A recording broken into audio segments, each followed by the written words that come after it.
बताना चाहता हूं, कहना चाहता हूं, मरकज की हुकूमत को मैसेज देना चाहता हूं कि पिछले 2 साल से तुम्हारी हुकूमत है, चलो ठीक है बन गई, पिछले 2 सालों से तुम्हारी सरकार है, एक भी मुसलमान पाकिस्तान नहीं गया और जो भेजने की बात करते थे खुद ही चले गए।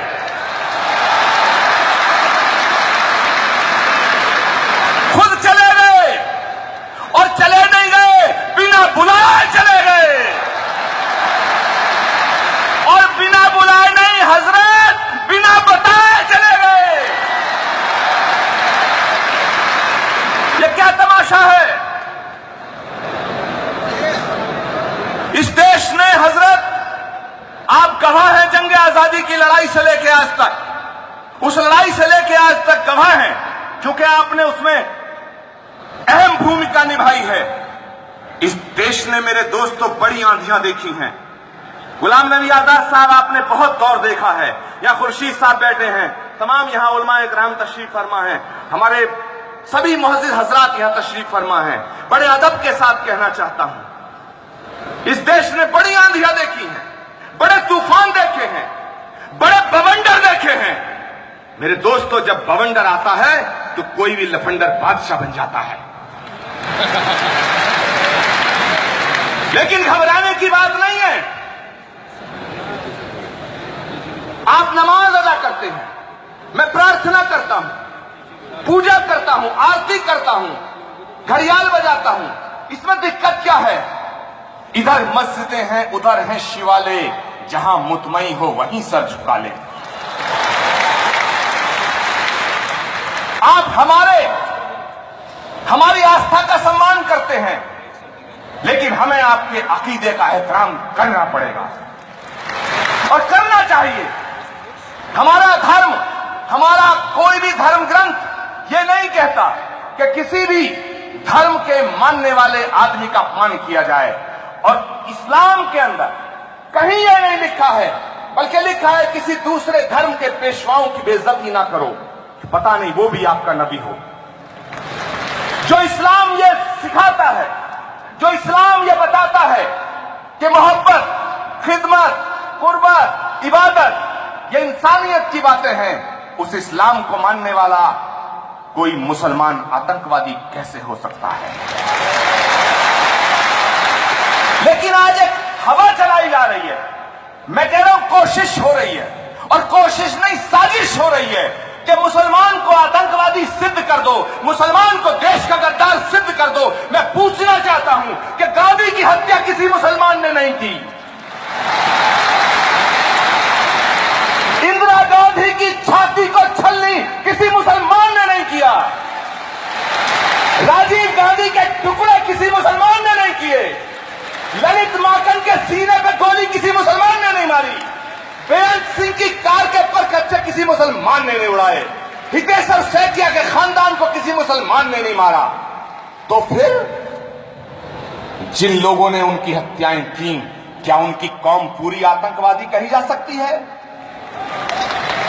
बड़ा जिम्मेदारी से सवाल उठा रहा हूं। तो जब वो आतंकवादी पूरी कौम को नहीं कहा जा सकता है, ऐसे ही कोई सिर्फ आदमी जो नाम से, चेहरे से मुसलमान लगता हो और वो हाथ में AK-47 लेकर के खून बहाता हो, माफ करना, मैं उसे मुसलमान मानने को तैयार नहीं। क्योंकि जो मुसलमान है वो आतंकवादी नहीं हो सकता है, और जो आतंकवादी है वो मुसलमान नहीं हो सकता है।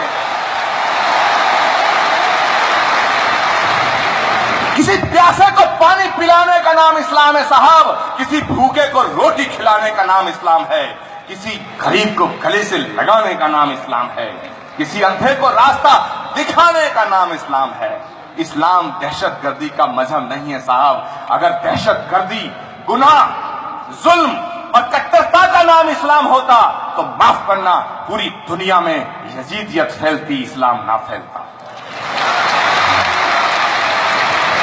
और हजरत, ये बात सच्ची है कि जो चीज सख्त होती है, फेनेटिक होती है, कठोर होती है, वो फैलती नहीं है, सिकुड़ती है। फैलता वो है जो फिराक दिल और दरिया दिल होता है।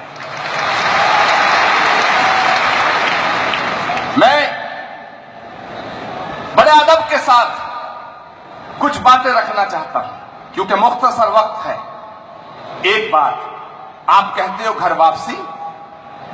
अगर कोई गरीब मुसलमान का लड़का, बड़े गौर से और जिम्मेदारी के साथ कह रहा हूं तमाम मीडिया के सामने, अगर एक गरीब मुसलमान का लड़का गरीब हिंदू की बेटी से मोहब्बत कर ले तो वो लव जिहाद। और इनके तमाम मुसलमान नेताओं के घरों में हिंदुओं की बेटियां हैं, ये लव संस्कार है क्या? ये लव संस्कार है क्या? कहते हो घर वापसी। अरे अगर घर वापसी करानी है तो शाहनवाज भाई की कराओ, मैं स्वागत करूंगा। मुख्तार अब्बास नकवी साहब की कराओ, हम स्वागत करने को तैयार है, पहले कराओ तो सही। क्या तमाशा हो रहा है? मैं कहना चाहता हूं कि इस कौम को, इस मुल्क को बांटने की साजिश ना की जाए। और एक मैसेज जाना चाहिए। मेरी आवाज अगर आपके दिल तक जाए तो हाथ खड़े करके मुझे दुआ देना। आपकी तरफ से मैसेज मैं दे रहा हूं मरकज की हुकूमत को और सारे देश के तमाम सूबों की हुकूमत को भी, कि हमारा भी वतन है ये।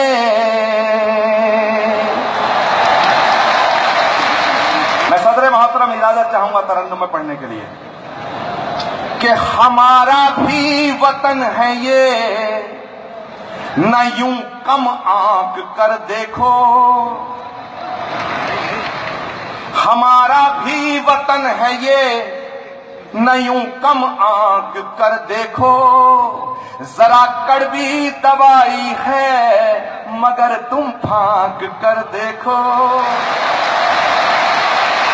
जरा कड़वी दवाई है मगर तुम फांक कर देखो। आपकी तरफ से मैसेज, हमें बदनाम करने से भला क्या फायदा होगा। मोहब्बत के खजाने हैं दिलों में झांक कर देखो। मोहब्बत के खजाने हैं दिलों में झांक कर देखो। मेरे दोस्तों, एक बीजेपी के महात्मा, जब से ये सरकार बनी है ना, इनका दिमाग ज्यादा ही खराब हो गया है और मुझे डर लगने लगा। मैं जब यहां आया तो मैंने सोचा मैं मंच पे आऊं, कहीं मुझे साक्षी महाराज ना समझ लिया जाए। इनका दिमाग खराब हो गया। एक मुझसे कहने लगे, आप हमारे खिलाफ बड़े बोलते हो। मैंने कहा यार ये बताओ, जंग आजादी में कोई बीजेपी का नेता शहीद हुआ? गुलाम नबी साहब, हजरत, बड़ी मजेदार बात है पर बड़ी गहरी बात है। मैंने कहा अच्छा ये बताओ, जंग आजादी में कोई बीजेपी का नेता शहीद हुआ? जितना सवाल दमदार है, जवाब उससे ज्यादा दमदार था। बीजेपी के महात्मा बोले शहीद कहां से होते, बीजेपी पार्टी नहीं थी तब, ये थे ही नहीं और ये तब भी नहीं थे। और जब से देश आजाद हुआ है, एक सवाल खड़ा करना चाहता हूं और अपनी बात खत्म करने से पहले, कि देश की आजादी के बाद आज तक किसी आतंकवादी ने भाजपा के किसी नेता की शहादत नहीं दी। आखिर ये मामला क्या है, ये माजरा क्या है? जिन्होंने पूरे खानदान अपना इस देश पे कुर्बान कर दिया, उनसे देशभक्ति का सबूत मांगा जा रहा है। जब देश की आजादी की लड़ाई चल रही थी तो जो गद्दारों के साथ खड़े थे वो देशभक्ति का सर्टिफिकेट जारी करने की दुकान चला रहे हैं। मेरे दोस्तों, ये देश ना इनका है ना उनका है, ये हम सब 125 करोड़ हिंदुस्तानियों का देश है। हम सब का देश है। हम आपकी और आप हमारी जिंदगी के अंदर इस कदर शामिल हैं कि अगर आप जाएंगे तो हम कंधा देंगे और हम जाएंगे तो आप कंधा देंगे। हमारे